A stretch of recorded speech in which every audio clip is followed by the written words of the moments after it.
How to fail with women. In the dating scene, a lot of men put themselves in a do-or-die situation. Not surprisingly, they end up messing up badly. Here's a typical situation. A guy walks into a bar. No, this isn't a joke, and a striking brunette catches his eye. He looks at her across the room, takes a few hesitant steps closer to her as thinks about the outcome. He hovers closer, takes a couple more glances at his target and tells himself, "Here I go." If you're like this, you need to stop. By the time you finish uttering that line to yourself, you will have blown your approach. Chances are, you'd probably open up the conversation by offering her a drink or complimenting her looks. You'd probably drone on and on about how you're this really cool guy, basically trying to sell yourself to her. The problem with this mindset is that it doesn't convey the social value you need to keep her interested. All she'll see is another needy sap, begging for her approval. Don't forget,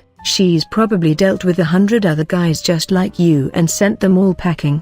Do you want to be another statistic in her book? The antidote to this approach to be her equal, and by not focusing solely on her looks or making her feel entitled to adulation because of it, show her, through your words and body language, that you're prepared to walk away if she doesn't have anything else going for her aside from her figure, that is being witty, humorous, etc. And this isn't a matter of arrogance or acting superior to women in general. It's simply valuing yourself enough not to throw yourself before a stranger based on looks alone. Who does that kind of crap? Not a self-respecting man, that's for sure. It's about knowing that you deserve someone who can balance beauty, brains and being good-natured. Don't you think you should give yourselves a chance to know each other before professing your love, proposing to her and making promises of living happily ever after? Exaggerating, I know, but you get the point. Instead, put on a relaxed aura by having no intentions other than chewing the fat, shooting the breeze, or however you want to call it. The important thing is you're not after anything else than the pleasure of her company, nothing more. Otherwise, you risk scaring her off by coming on too heavy, too fast. If you pressure yourself to the point where you feel like you've got a gun to your head, it's pretty much impossible to be at ease. Women will pick up on this nervous disposition and feel uneasy as well. But I can't just tell you, relax around women, and then expect you to genuinely act like it right away. Turning a needy attitude to a self-confident one takes time to develop. With that, I offer you a 3-step plan. A. Repeat to yourself daily, "I'm fine just as I am, and a relationship doesn't define my self-worth."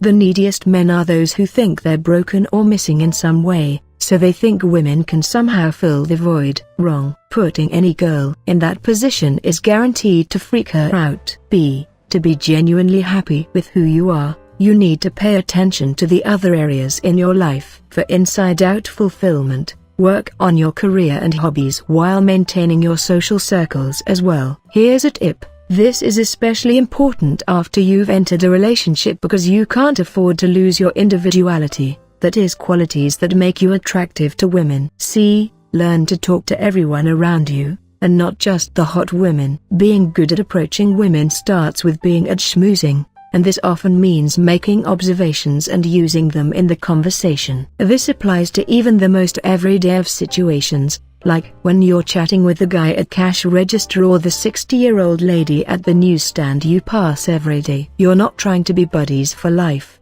Talking for the fun of it is its own reward. When you can adapt the same non-needy attitude around women, you'll have a higher success rate. You could skip this whole process and take the easier path of memorizing certain routines that you can use on women, but it's not going to hold up in the greater context of attraction and dating. Sorting out this stuff only seems like a lot of ground to cover now. Once you've actually gotten yourself into this 3-step process, you'll find that it's really not all that time-consuming.